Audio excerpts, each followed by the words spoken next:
sorte e melhoras, viu? Valeu, obrigado, tamo junto. Até mais. Boa noite, pessoal. Boa noite. Tá pouquinha gente hoje. Todo mundo pregado, né? É a última, né? Antes das férias. Último dia antes das férias. Gente, eu vou tentar.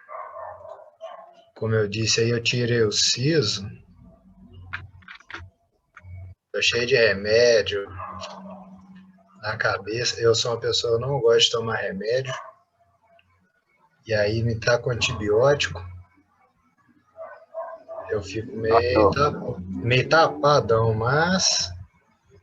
Eu vou ter que tirar um raio-x, aí dependendo do raio-x eu vou ter que tirar o siso também. Nossa, eu tirei 2 em janeiro, agora eu tirei 2, o meu dente de baixo, nossa, foi mais de 1 hora, que eles nascem diagonal empurrando assim, ó. É, acho que o meu eu vou ter que tirar os 4 de uma vez, não vai dar pra tirar... O de cima ele tirou em 2 minutos. Ele cutucou ele de um lado assim, do outro saiu já, fiquei até assustado. O de baixo tinha que partir no meio, coisa, ih, Deus me livre. Até é ruim ficar narrando isso pra vocês aí. Aí eu dei uma economizada aí essa semana, descansei para ver se chegava bem hoje, eu acho que vai dar. Se eu estiver falando baixo, vocês me falam e presta atenção aí. Perfeitamente. Se eu falar um trem trocado aí por causa dos remédios, vocês me chamam a atenção que eu corrijo. Tá bom? Mas vamos lá que é o último dia, a gente não pode deixar para lá, né? Tem que aproveitar o tempo que a gente tem, o tempo que nos é dado. Então, gente, semana passada a gente estava falando, eu falei aqui eu cheguei na questão da força motriz aqui, não cheguei? Chegou assim. Né? A gente está falando da indústria, né?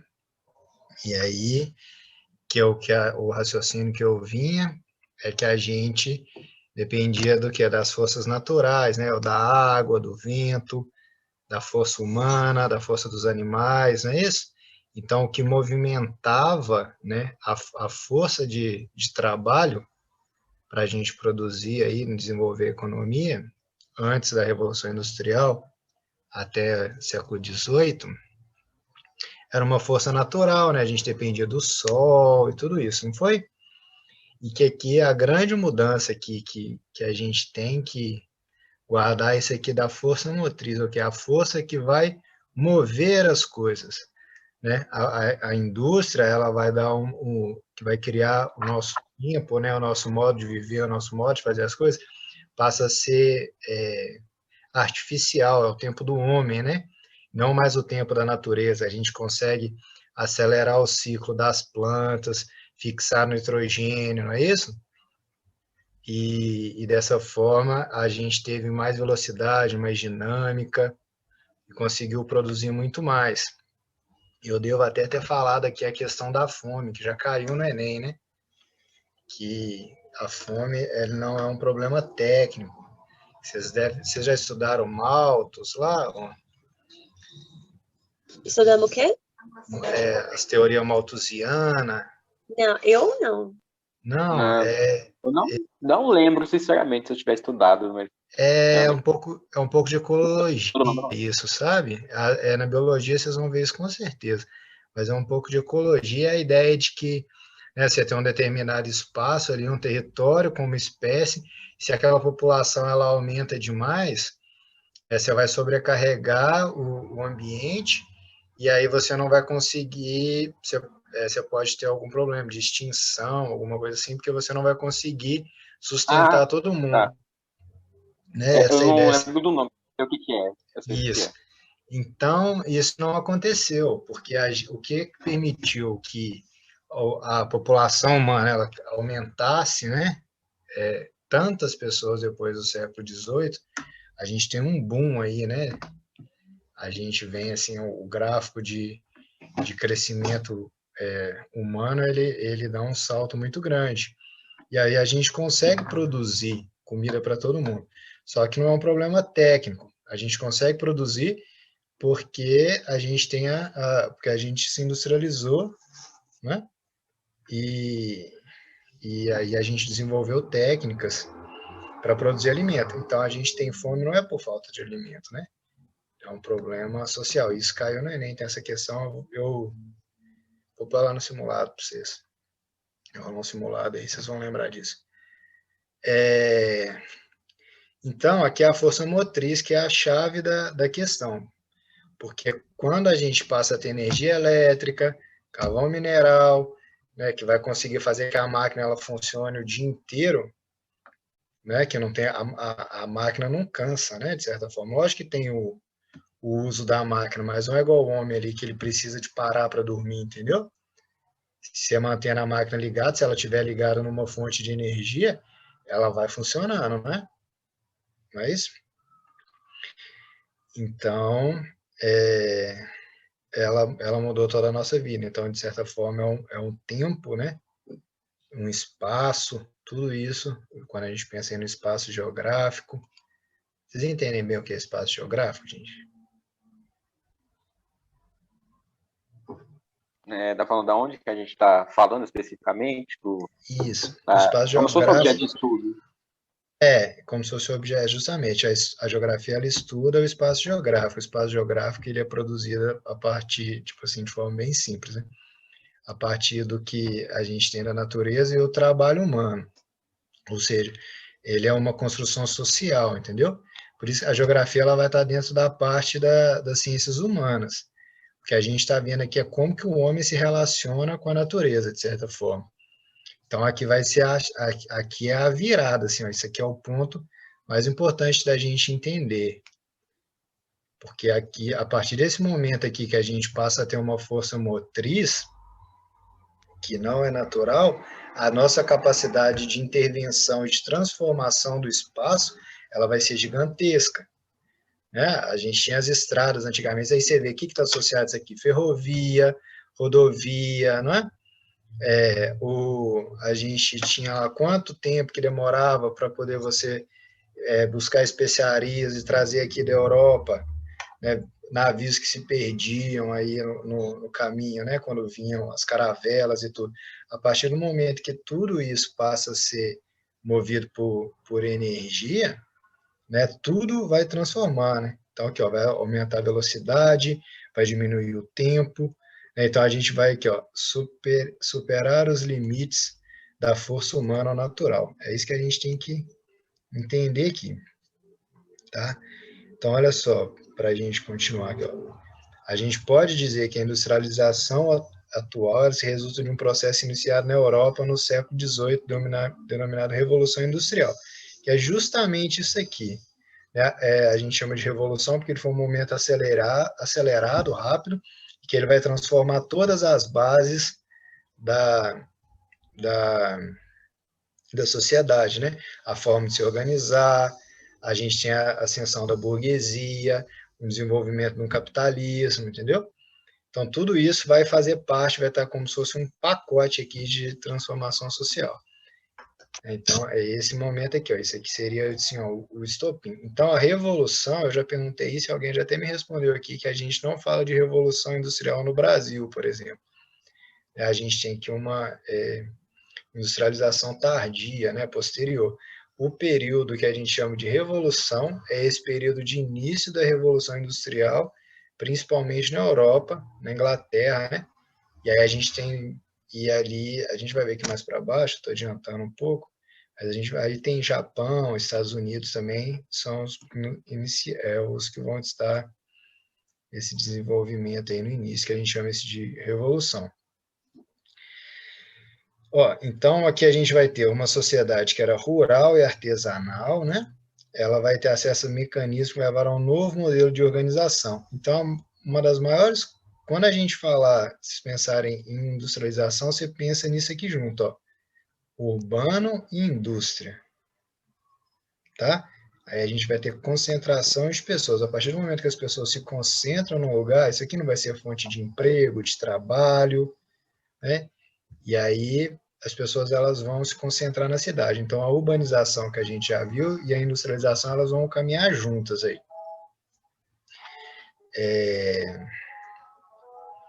Tá? Então, essa primeira etapa aqui de Revolução Industrial, olha, chama-se também de industrialização clássica, que são umas coisas de nomenclatura, assim, para a gente entender. E aqui nos países que a gente chama de... Aí a gente vai... Outra coisa que a gente passa aqui, ó, o urbano industrial, é a questão de centro-periferia, né? A gente não fala isso até hoje, que eu moro na periferia e tal. Então, aqui ó, a gente vai ter isso. A industrialização ela vai dar esse caráter aqui de organização espacial. A indústria ela vai concentrar. Quando a gente pensa no centro da cidade, assim, o centro ele atrai todo mundo por causa do comércio. Mas a indústria está nessa base aqui. Porque a partir do momento que a indústria chega num lugar que ela coloca, tudo vai desenvolvendo em volta dela. A escola, as creches, o comércio, as pessoas no passado, elas saíam do emprego, né? E se concentravam no entorno ali da fábrica, né? Até o próprio lazer e tudo. Então, a cidade, ela cresce junto com a indústria, né? A gente tem antes a cidade comercial, mas na história, né? Os grandes centros e tudo, a gente não confundir cidade com urbanização.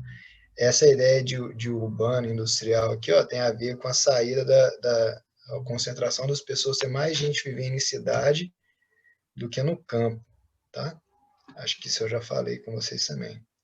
Então, a gente divide desses dois jeitos. Esses primeiros países são, tipo assim, Europa, Japão, Estados Unidos, são o que a gente chama de industrialização clássica. Aí depois a gente vem China, os tigres asiáticos, Brasil, México, né? Algumas partes da África, África do Sul, que vão ter uma industrialização tardia. Nós vamos entender como que esse país aqui entra, que isso é importante. Outra coisa que pode aparecer, que é importante a gente pensar, é essa ideia de industrialização planificada, tá? Que aí vem dentro de uma ideologia socialista. Porque, como eu disse aqui, a indústria está relacionada ao capitalismo também. E aí, quando a gente tem os países socialistas, é o que? O Estado que ele vai organizar a indústria. Né? Quando a gente fala de uma economia planificada, uma industrialização planificada, tem a ver com isso. É o Estado, né, fazendo planejamento. Isso também é tranquilo, né? Sim. Aqui eu já disse, né, que a industrialização ela é um processo paralelo ao desenvolvimento do capitalismo. Né? Aí, então, a gente tem o quê? Um estágio de concorrencial. O que é isso? Livre concorrência, né? Ou seja, é um período como se fosse ali de liberalismo, né? Então, Aí é tipo concorrendo com essa questão urbana? Não, obra uma livre concorrência uma contra a outra. Assim, a indústria, né, mais apta ali ao mercado, ela vai se desenvolver nesse sentido. Né, como se fosse uma livre concorrência, interferência de Estado e tudo. E aí a gente vai ter o segundo período, que às vezes vai te ajudar, que é a questão do monopólio. Você sabe o que é um monopólio? Você entendeu? Aí vai ser o que? Uma concentração aqui, ó. Tipo, hoje a gente não tem algumas indústrias em diversos setores, assim, então vai concentrar na mão, a gente vai ter cada vez mais a característica aqui, ó, ela vai ser a centralização, vai estar centralizado na mão de poucos. A gente tem, quando se analisa o enriquecimento, assim, ó, cada vez as pessoas mais ricas ficam mais ricas, né? Então, uma concentração de renda nesse sentido. Então, eles vão criando monopólios, vão criando barreiras, vão sabotando as outras empresas, nesse sentido, assim. Então, de um estágio de concorrência ao monopólio, a concentração ali na mão de poucas. Então, a gente tem o quê? Menos empresas formando-se em grandes grupos transnacionais. As mesmas, assim, não é que desenvolveu uma indústria no Brasil independente de uma indústria dos países desenvolvidos. a gente vai ter uma indústria que saiu de lá e ela se instalou nos países subdesenvolvidos com interesse, já com planejamento, entendeu? Para ela aumentar seu lucro. Então, isso vai concentrar e a gente vai ter, assim, uma... qual a palavra certa? Ô, Saulo, tipo assim, esse monopólio, por exemplo, eu tenho um monte de EPA, um monte de BH. Aí abriram um Mineirão. E aí, tipo assim, eu fiquei sabendo que é o mesmo dono. Ou de um ou do outro, não sei se é o mesmo. É do EPA? Então, tipo assim, o mesmo do EPA é o dono do Mineirão. Aí abriu um Mineirão perto. Isso aqui é monopólio? Isso mesmo, corretíssimo. E é isso que acontece com as indústrias, elas vão ser transacionais. Só que qual que é o problema aqui? Nesse caso aí, por exemplo, são setores de serviços ainda, o monopólio, assim, um monopólio já é ruim porque você inibe a concorrência. Porque se a concorrência é falsa, tipo assim, se você escolhe um Guaraná Antártico como a Coca-Cola, mas os dois vão para a Coca-Cola, não existe concorrência de verdade, né? Você não é uma competição entre as empresas, onde uma vai baixar o preço de acordo com o mercado, entendeu? É ela que oferece tudo. No caso, o Guaraná não é da Coca-Cola, né? Vou usar um exemplo que não é o ideal, mas só para você entender, como se fosse. Imagina se fosse a mesma coisa, né? Entendi.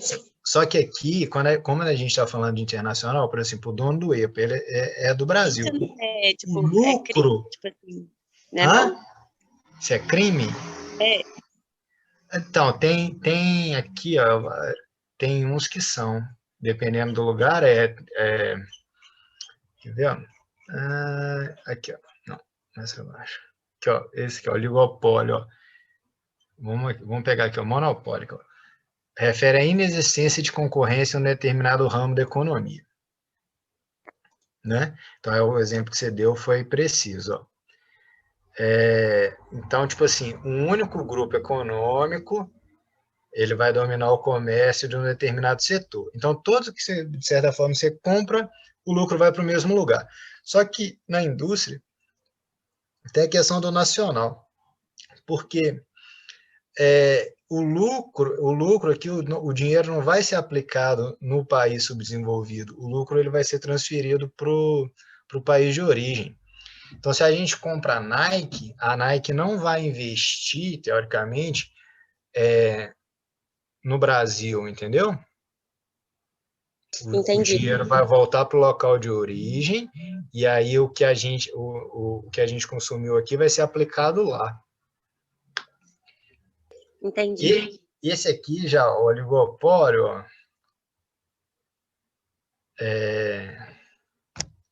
a empresa ela controla a venda e a produção de um determinado bem, né? Então ela vai fazer quase que tudo, né? Todo o processo produtivo é dela só. É um controle de mercado.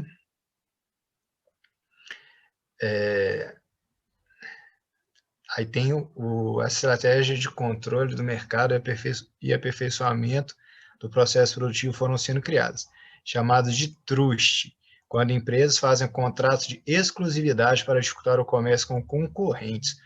Aí você fecha um acordo que só a empresa pode realizar tal tipo de atividade. Aí tem uns que começam a virar crime, que em alguns países não é permitido. Já ouviu falar de cartel de posto de gasolina? Por que que a gasolina ela sobe em todos os postos? Ninguém quer vender mais barato, não tem promoção de posto de gasolina. Porque eles fazem tudo num acordo. Mesmo que for de donos diferentes, eles organizam todo o preço, entendeu? E aí isso vai acabando com a concorrência. De certa forma, você vai sendo obrigado a comprar daquele preço, porque todo mundo pratica o mesmo preço. Isso aí é organizado, tem país que isso é crime, tá? Aqui, ó, aí os holdings, ó, um conjunto de diferentes companhias dominados por uma organização central. E aí seria o quê? Uma empresa que atua em várias áreas, ó. E dumping, ó, ação de vender abaixo do preço de mercado seu custo de produção com a finalidade de prejudicar ou eliminar a concorrência. Esse daqui é o mais problemático, assim, e que dá mais problema. Petróleo, acontece muito isso, às vezes, entendeu? Você encontra o Brasil anuncia que encontrou um poço de petróleo que vai conseguir explorar tanto. Aí os outros países vão lá, abaixa o preço e vende barato, barato, barato, barato, barato, entendeu? E o outro está investindo. Se você está investindo, é ruim que pare que o valor do seu produto abaixe, você concorda? Se você está com um investimento, é interessante que mantenha, né? Então é uma forma de sabotar, entendeu? E aí esse chama dumping. Eles vão pegar e vão abaixar, joga o preço lá embaixo, para o preço não dar lucro. Às vezes você consegue quebrar uma empresa desse jeito. Isso aqui são algumas estratégias aí que acontecem. Você entendeu? A Bela que estava perguntando? Isso aqui são algumas estratégias de acontecer aí com as indústrias, essa organização industrial. Vamos voltar aqui. Então, aqui, ó. Estava falando aqui da centralização. Aí a gente começa a ter algumas mudanças, ó, pós-Segunda Guerra. Pós-guerra tem... Tá, aqui, guerra, gente, é 1945, né? Segunda Guerra. Então, a partir disso, ó, e aí a gente tem um começo de transição, de mudança. Segunda Guerra, a gente tem toda a questão da Europa, né, que foi totalmente destruída, não é isso? Então, tiveram problema de produção, de indústria. A gente vê que os Estados Unidos desenvolveu muito como fornecedor de diversos produtos, que a Europa foi toda reconstruída, não é isso? E aí, lá para os anos 70 já, ó, a gente vai ter o que a gente chama de uma nova DIT. DIT, sabe o que é? Divisão Internacional do Trabalho, tá?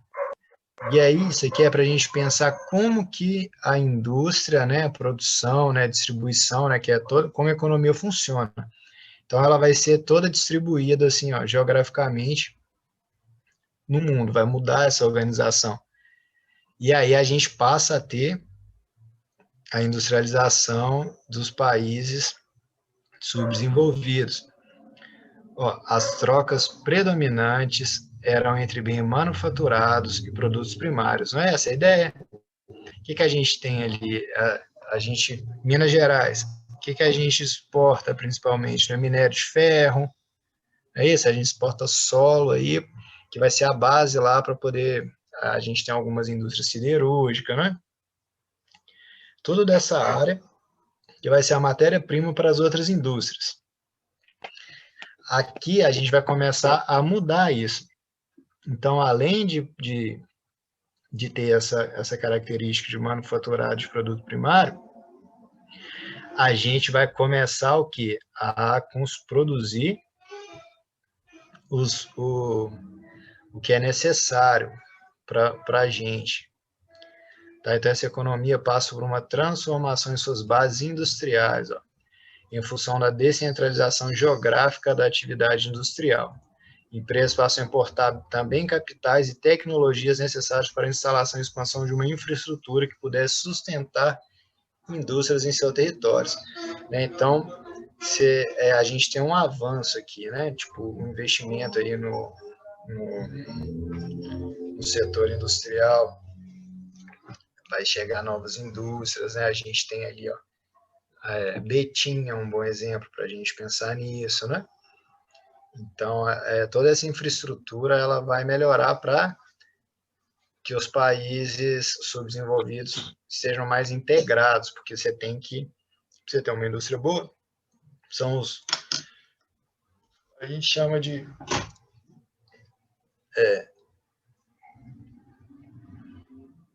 só um minutinho aqui. Comecei a falar, começou a salivar, ficou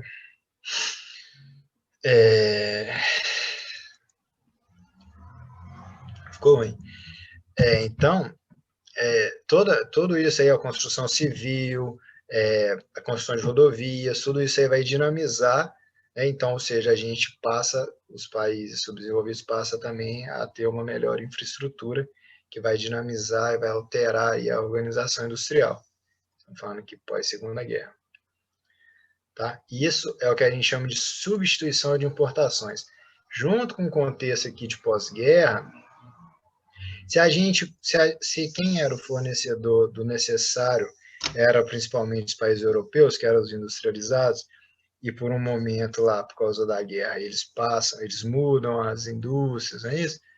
Né? Eles passam a produzir para eles mesmos, vai influenciar toda a produção, a exportação, a gente passa a construir o básico aqui. Então, isso aqui foi uma oportunidade, né, esse período pós-guerra, foi uma oportunidade que países que não era da industrialização clássica desenvolveram a sua indústria. Né? Só vocês olharem para a China, vocês entendem isso muito bem aí, né? A Coreia, né, Taiwan, né, o México também é um país que tem bastante, que fez parte aqui dessa industrialização. Beleza? Até aqui? Então, a substituição de importação é uma coisa que pode aparecer. Descentralização da atividade industrial é uma coisa que pode aparecer. Aí vocês pensam, era concentrado, começa a descentralizar. Mas a gente não perde, de certa forma, ali, o que foi os monopólios e tudo, as grandes indústrias, a concentração de riqueza, né? Ela ainda vai ficar muito nesses países desenvolvidos. Então, aqui, ó, e aí quando a gente fala de nova DIT, para fazer o gancho aqui, a distribuição internacional do trabalho, né? Divisão Internacional do Trabalho. Aqui, ó, é onde se localizam as indústrias, né? Quais os critérios de escolha? Por que uma indústria ela é instalada num lugar? A gente tem que pensar o quê? Rentabilidade, né? Lucro, né? Que aí a gente vai chamar de teoria da localização industrial. Então, a gente tem os países bem localizados, ó, escoar a produção industrial, rios, mares, tá? Então, desenvolvimento da estrutura, que foi que eu falei anteriormente, que vai se desenvolver pós-Segunda Guerra. E aí, a gente tem que sempre pensar na facilidade e rapidez de escoamento. Que a gente escuta aí, tempo é dinheiro, né? Essas coisas, né? Quanto mais rápido e tudo, e hoje a gente é muito instantâneo, né? Quanto mais rápido for, melhor. E aí a gente tem outras duas coisas muito importantes aqui, ó. A qualidade da mão de obra e o custo da mão de obra. Né? Porque para você desenvolver tecnologia, você tem que ter o que? Uma mão de obra qualificada, concorda? Para você produzir barato e ter maior rentabilidade, você tem que ter o que? Uma mão de obra barata. Né? Então, a gente tem essas duas coisas aqui vão ser extremamente importantes. Então, onde a gente tem tecnopolo, né, desenvolvimento de ciência, desenvolvimento de tecnologia, normalmente são lugares que vai centralizar, não é? É como se, pensando assim, é como se separasse a cabeça do corpo, né? A indústria, ela pensa, desenvolve, e aí coloca para trabalhar aonde que é mais barato, né? Então, assim, ó, você vê que muita coisa vai ser produzida.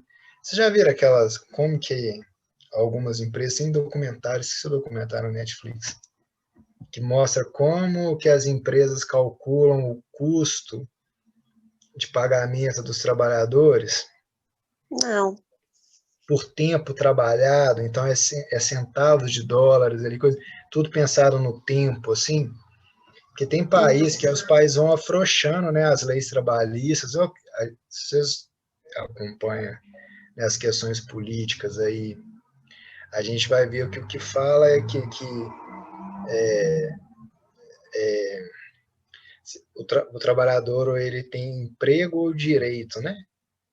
Ou seja, você abre mão dos seus direitos, né, das suas férias, do seu descanso, né, tudo que foi batalhado aí por muito tempo para você conseguir, para que atraia a empresa. Então, as estratégias que a gente desenvolveu para poder atrair as indústrias é fazendo o quê? um custo de mão de obra seja menor, para que essa empresa se instale aqui, ela se sinta atraída, você vai isentar ela de imposto, não é isso? Você vai tirar os direitos diminuir os direitos dos trabalhadores, e aí vai ficar o que? Mais barato produzir no seu país. Isso aconteceu muito. Muitos países são assim, né? Meio que como se abrisse as pernas mesmo para o capital estrangeiro chegar, instalar a sua indústria e gerar um emprego que tipo assim, não é tão interessante. Claro que tem emprego, é interessante, né? Mas, tipo assim, não é rentável, não é um emprego bom, né? É uma exploração, né? Muitas horas de trabalho, e esse capital, a fuga de capital, ele vai para outro país, entendeu?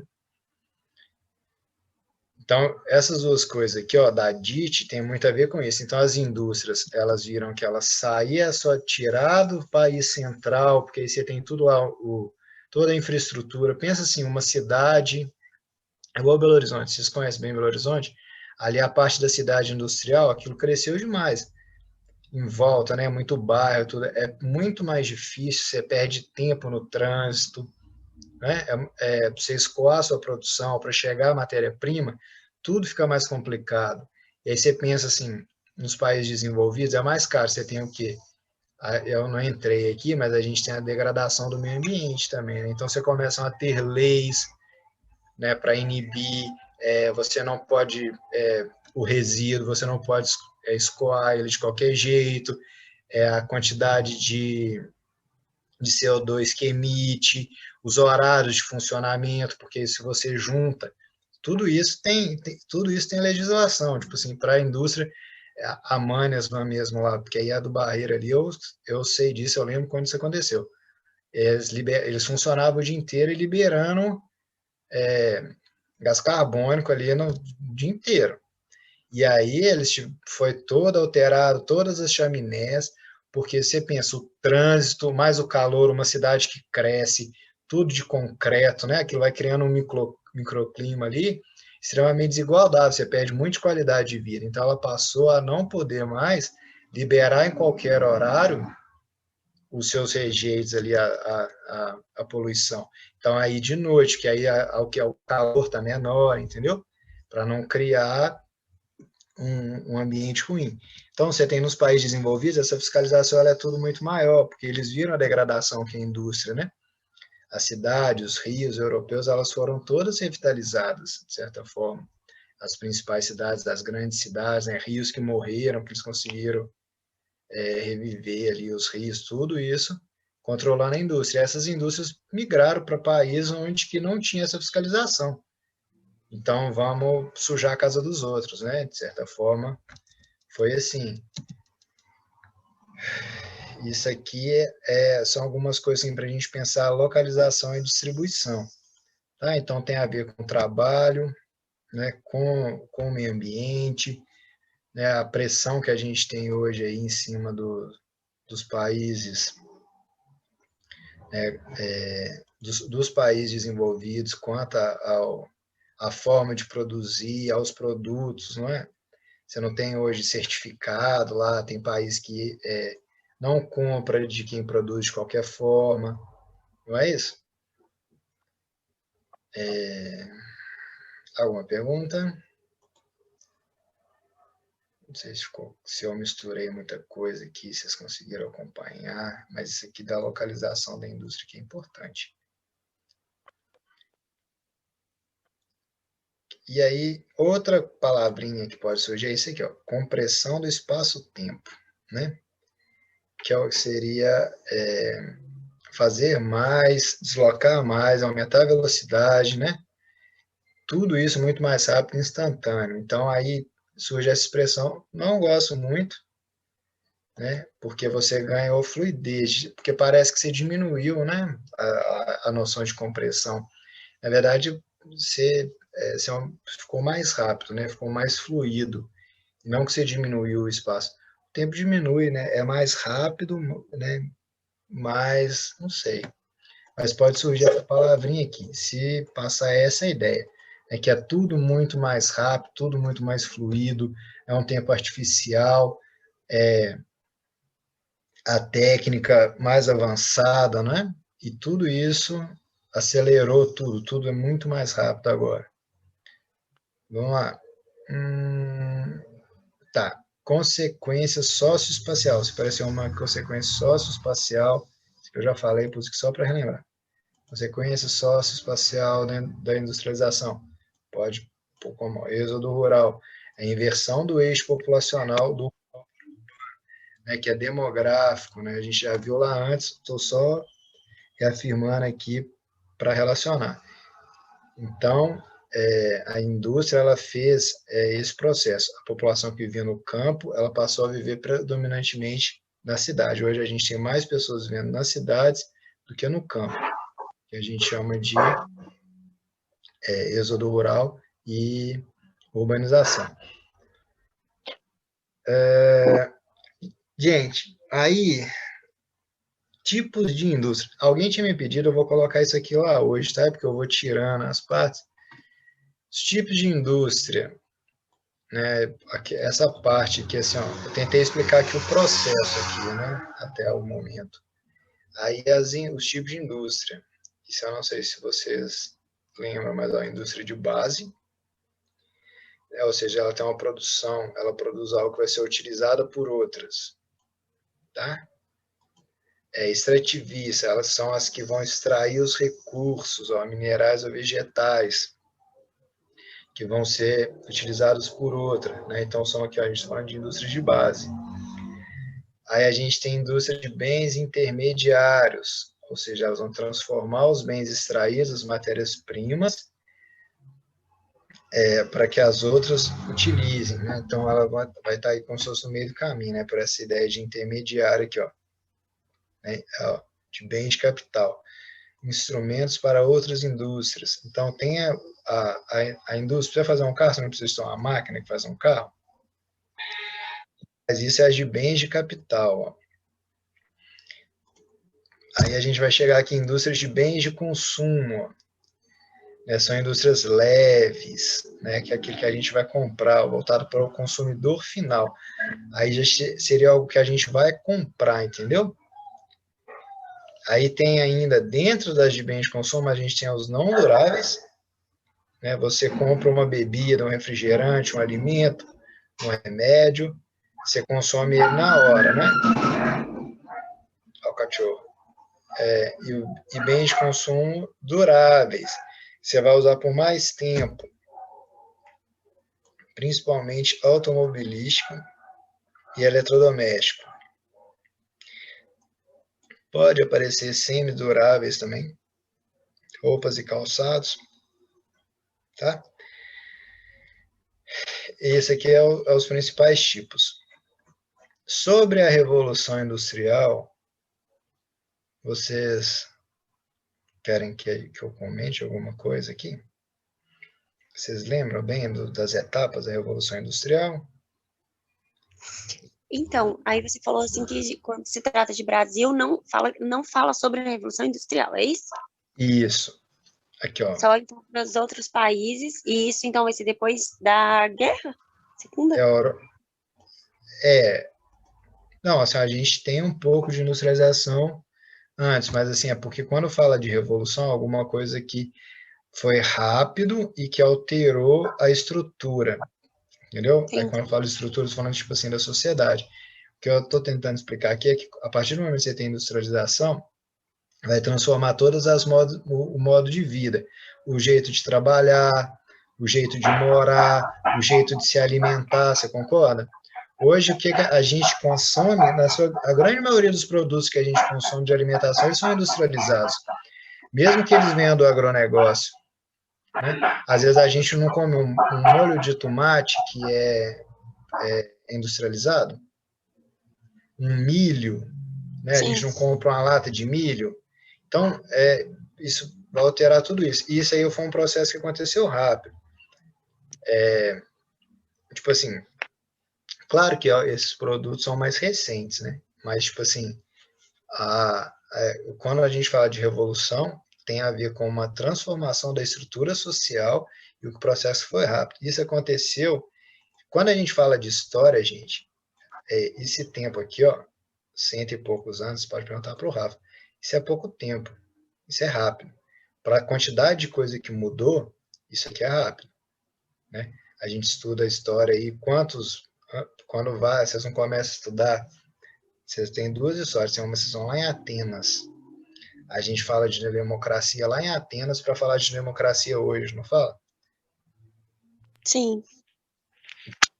Aí não é a mesma democracia, né? Ela tem cada período, cada lugar, a gente tem diversos tipos de democracia diferentes, mas ela não tem vem desde lá de 5.000 anos atrás, 4.000 anos atrás. Aqui a gente tem um processo que mudou toda a nossa vida em 100 anos. Isso aqui ó, é um tempo que é rápido, pelo tamanho da transformação. Quando a gente fala de Brasil, é como se fosse uma continuação desse processo. Então, é o que eu chamaria de industrialização tardia. A gente não tem uma revolução industrial. A indústria se desenvolveu aqui nesse período, né, e ela vai se expandindo, vai se aperfeiçoando, ela vai alterando, ela vai desenvolvendo, e aí a gente passa a industrializar. Então, o Brasil ele tem o seu período de industrialização, mas ele não foi um dos países dessa industrialização clássica aqui, ó. Tá? Aqui, ó, vamos falar, então, das primeiras, se vocês tiverem um tempinho, a gente fala das revoluções aqui, que eu acho que vai ajudar. Ó, então, o que vai mudar? A propriedade privada, né, porque a gente tem política dos cercamentos, e vocês lembram? Que aí é questão de cercar mesmo, né, de propriedade. Pensa, você mora num lugar frio, tem um bosque, você depende de lenha para esquentar sua casa, para você dormir, e fazer sua comida, chega um otário burguês lá e mete uma cerca e fala que aquele bosque é dele. Se você quiser lenha, você tem que comprar. Entendeu? É assim que as coisas se deram. Então, aqui, nessa primeira Revolução Industrial, a questão do liberalismo é importante. As transformações resultaram da tipo assim, a gente era mais nômade, as pessoas se deslocavam mais. Aqui as pessoas vão ter que ficar paradas num lugar. Aí você tem o frio chega, você está próximo da indústria, sua casa é ali, a migração ela vai alterar também. Então a gente vai ter aqui um adensamento populacional nas cidades.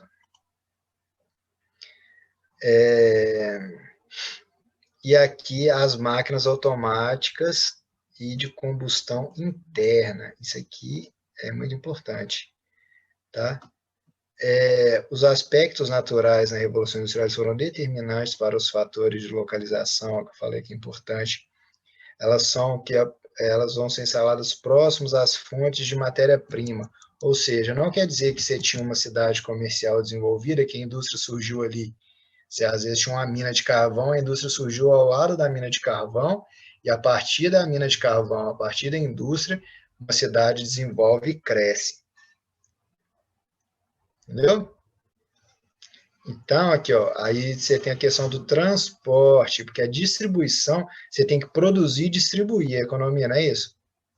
Produzir, distribuir e consumir, né? A gente está falando aqui de economia.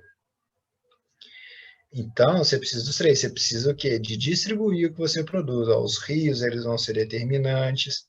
Depois do desenvolvimento das infraestruturas e de transporte, né?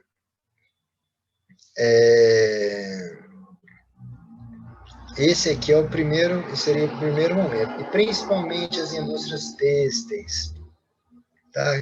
A ver com tecido, roupa, que vão ser muito importantes aqui neste momento. São as primeiras que vão passar ali para a maquinofatura, né? Que vai alterar a força motriz. Já na segunda, esse aqui está errado, 1880, né? A virada aqui. Não é isso? Século XIX, 1801, 1900, isso. A capacidade de produção aumenta. tá? A gente vai ter uma divisão do trabalho. Aí a gente tem o quê? Fabricação em série. Aí você já viram tempos modernos lá, o Chaplin, né? Fica apertando o parafusinho. Alguma vez, alguma apostila vai aparecer isso. Tá? Sim. Que aí a gente fala de Ford, Taylor. Vai ser importante, ó. Aí, ó, a relação aqui, ó, das colônias com os países centrais, ó, como eu disse, ó. E aí, ó, a gente pode falar de imperialismo na Ásia e na África. Tem o quê? Diversificação de fontes de energia, a especialização das empresas, né, em um determinado ramo. Os fatores de localização passam a considerar os critérios de disponibilidade de mão de obra, capitais e proximidade de bens, transporte e infraestrutura. Né? Aqui não é a matéria-prima, aqui já envolve mais coisas, né? No período da segunda revolução industrial. Novamente aqui os fatores técnicos superam os naturais. Consequência disso, imperialismo, aumento do alcance espacial da sociedade industrial, conquistar consumidores e fornecedores de matérias-primas. Os países centrais passam a apresentar os melhores sistemas técnicos, né? Meios de transporte, comunicação semi-energética, infraestrutura urbana. Né? Não tem um período que a gente fala de século das luzes, a luz atrai as pessoas, né? Imagina, você vive no campo, no escuro, aí você chega e está toda aquela cidade iluminada, né? Tudo bonitinho, retinho ali. Você chama a atenção das pessoas. Imagina quem nunca viu aquilo no século passado. Já pensaram? Verdade. É atrativo, né? É impressionante, assim, é bonita, uma cidade toda iluminada à noite, né? O modo de vida, né? Você poder ir ter a segurança de sair na rua, né? Ir num comércio, num restaurante à noite, entendeu? Tudo isso muda muito. Então, a gente vai ter aqui, ó, a DIT vai hierarquizar os países por meios técnicos e econômicos. Tá? Aí, aqui, ó, isso aqui que acho que é importante a gente falar. Entre o Estado e o capital surgem os modelos fordista e keynesiano. Taylorismo, o planejamento era separado da execução. Isolava o operário da administração e do controle do processo. O tempo e os movimentos eram sistematizados para aumentar a produtividade. O sistema de pagamento de salários incentivava os trabalhadores a produzir mais. O que isso aqui está querendo dizer? Você, tipo assim, se você fica repetitivamente fazendo uma atividade, você vai fazer ela mais rápido e melhor, de certa forma, né? Você vai dominar aquela tarefa ali. Se te ensina, se no seu trabalho você tem a função de fazer, você não é multitarefas, cada vez aquilo vai ser feito mais rápido, né, com mais eficiência, concorda? Como é? Assim, você tem lá, a gente tem que a gente vai produzir alguma coisa. E aí a gente quer fazer uma calça. Eu vou cortar a calça e você vai costurar. Se eu tiver que aprender a cortar e costurar, Entendi. eu vou aprender a fazer tudo. Uhum. Né? Então eu consigo fazer uma calça sozinho. Mas aqui nesse modelo, o que eles falam? Eles viram que, tipo assim, a pessoa ficar só cortando o dia inteiro, ela vai desenvolver mais, vai fazer melhor e mais rápido só o corte. Então, aí ela aprende só a cortar. Ela não sabe costurar. Então você vai dividindo. Então era separado. Um planejava, o outro executava. Os operários, eles eram separados. Assim, às vezes eles não veem o produto. Você não consegue dominar o processo inteiro, mas você realiza só uma parte. E isso aqui foi ver que era mais rápido. Era aqueles negócios de esteira, entendeu? O negócio vem, passa na sua frente, se tiver que apertar um parafuso, o carro ele não vem com uma plataforma de montagem. Tem cara que passa a vida lá encaixando porta. Tem cara que é o eletricista, ele vai mexer só na parte elétrica do carro, o outro vai mexer só na parte da lataria, o outro vai só prender roda, entendeu?